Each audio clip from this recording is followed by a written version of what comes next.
Du monument de la Renaissance à la place du souvenir africain, du Grand Théâtre National à l'aéroport international Blaise Diagne, en passant par l'autoroute à péage, Wade a été à l'initiative de nombreuses réalisations qui dominent largement le champ visuel partout dans le pays et surtout dans la capitale.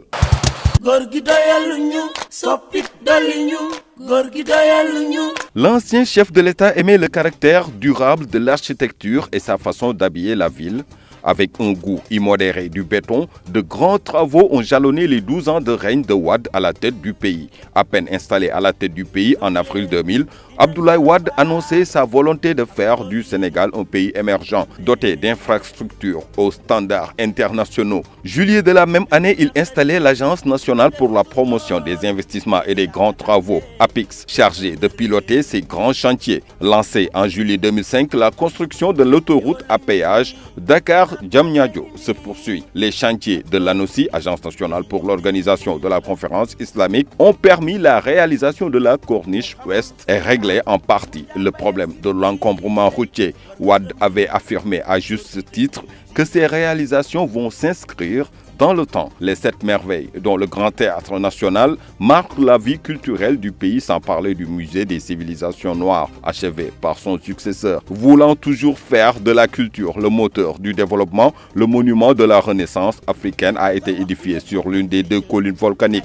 qui surplombent la capitale sénégalaise, les Mamelles. Son inauguration en 2010 coïncide avec la célébration des 50 ans d'indépendance de plusieurs nations africaines, dont le pays de la Teranga. Des chantiers sortent de terre dans la capitale, mais aussi à l'intérieur du pays. Le président bâtisseur, il doit son surnom au fait qu'il aurait changé totalement le visage du Sénégal, ayant compris que le développement de l'Afrique ne pouvait s'amorcer qu'à partir d'un véritable réseau d'infrastructures.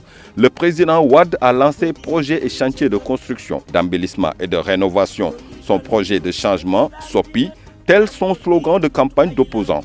Alors, il aligne encore et encore des projets d'avenir. 5 nouvelles universités ont vu le jour sous son magistère. Plus de 15 écoles, des cases, des tout-petits dans chaque collectivité locale, au moins un lycée dans chaque collectivité départementale. Des routes un peu partout sont réalisées, des échangeurs et tunnels, aussi la porte du millénaire. L'autoroute à péage Dakar-Diamniadio, parmi tant d'autres, sont sous l'actif du président Wade. La construction du pont de Médina Ndiagbé, Yaoundé-Fadiouth, la réhabilitation de l'historique pont Faidherbe de Saint-Louis, vieux de 114 ans. L'infrastructure avait beaucoup vieilli et risqué de s'effondrer. L'emblème de la vieille ville a été entièrement rénové en 2011 par le président Abdoulaye Wade, inauguré des chantiers.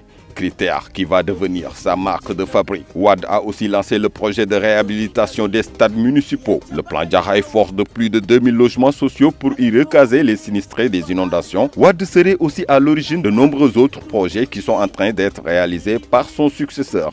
Tous les grands hommes de ce monde ont voulu attacher leur nom à une de leurs plus grandes réalisations et Wade aussi en a fait son cheval de bataille. De la longue marche de Wade vers le pouvoir qui a duré 26 ans a permis au pape du SOPI de peaufiner ses projets pour le pays. En cédant à la tentation de devenir architecte et urbaniste, finalement Wade est devenu lui-même un monument et un patrimoine national au regard de l'histoire. Il faut travailler, beaucoup travailler, toujours travailler.